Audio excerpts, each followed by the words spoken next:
I want to talk a little bit about Geras. Now, Geras is a character I've talked about a lot ever since the MK1 reveal, and that is because his character was originally written, at least in my mind, as a character that would eventually become a mainstay, or at least maintain some plot relevance. So when Mortal Kombat 1 is like a new timeline, a completely new spin on everything, it does make sense for his character to be in this. But anyway, before I get into all of that, I do want to talk about a theory going around involving him with this new Lin Kuei trailer. Not really new anymore, it's 4 days ago. I meant to record this on Saturday, but let me start by showing you guys this clip. The Lin Kuei, we have been expecting you.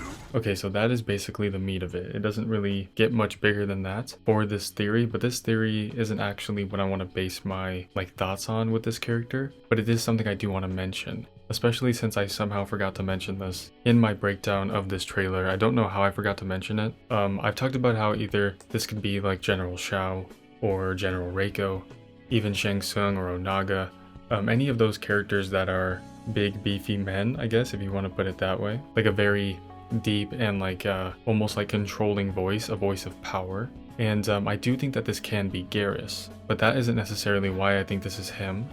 Some people are going as simple as saying, okay, let me connect the voice actors, does this sound like him? I don't really think that matters, especially since his voice actor can be different in this game. The number one reason I think that he should be in this game, not only because he was probably my favorite addition in MK11, but also because, again, his character, the way he is written makes sense for him to exist forever. It doesn't mean he always has to be a mainstay on the roster and be playable, but it does make sense for him to have some relevance in the plot. So Geras, for those that do not know, in case you skipped MK11 or just need a refresher, put simply, Geras is a constant. He is a being, an entity that is forever tied to the present. Geras cannot die, he cannot pass on, because if he were to pass on, that would mean his body, his essence, would move into the past. Geras' body, his entire soul, everything, stays in the present at all times. So the way that I like to kind of present his power in a simple means is, say you have your phone and you put a timer, and that timer keeps going and keeps going and keeps going.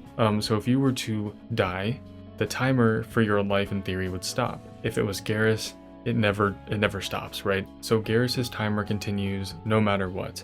He never stops in the timeline, right? Does that make sense?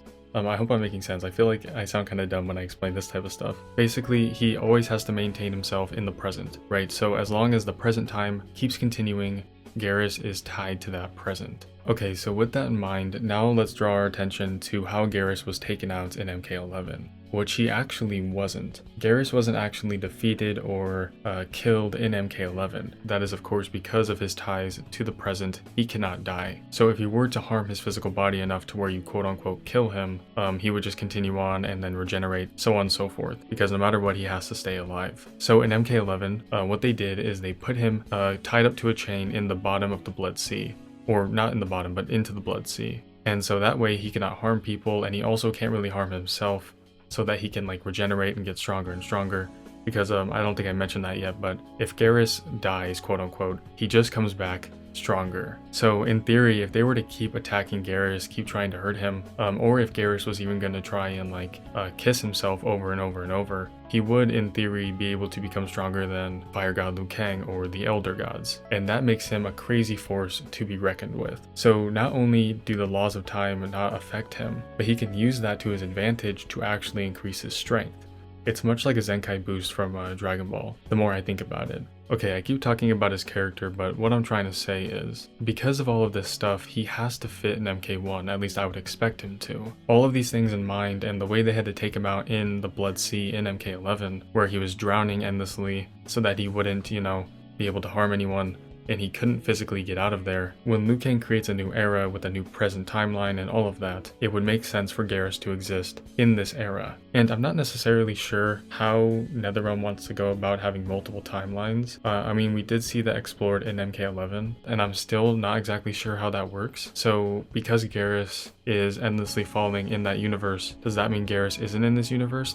Can there only be one Geras? I'm not necessarily sure, right? It's kind of hard to tell if there can only be one Geras in time, in the entirety of every timeline at one time. So I'm gonna say, for the basis of this theory, of this discussion, that Geras can exist in this timeline and actually does. Because to us as the viewer, this is the present timeline. So Geras would have to follow the laws of the current timeline that us, the viewer, can actually see. It wouldn't make sense for him to only exist in the past timeline, and they're just like, okay, yeah, so you just can't see him, so he's not there. It wouldn't really make sense, right? So in this timeline, Geras not only shouldn't be affected by Fire God Liu Kang, but he probably isn't. So what I mean by that is, most mortal characters and all human characters are affected by Liu Kang's new timeline. They had their lives and identities changed, and Geras probably can't be affected by that. The only thing I would expect him to be affected by is his physical placement. So he wouldn't be in the Blood Sea anymore, right? Because we can assume that Liu Kang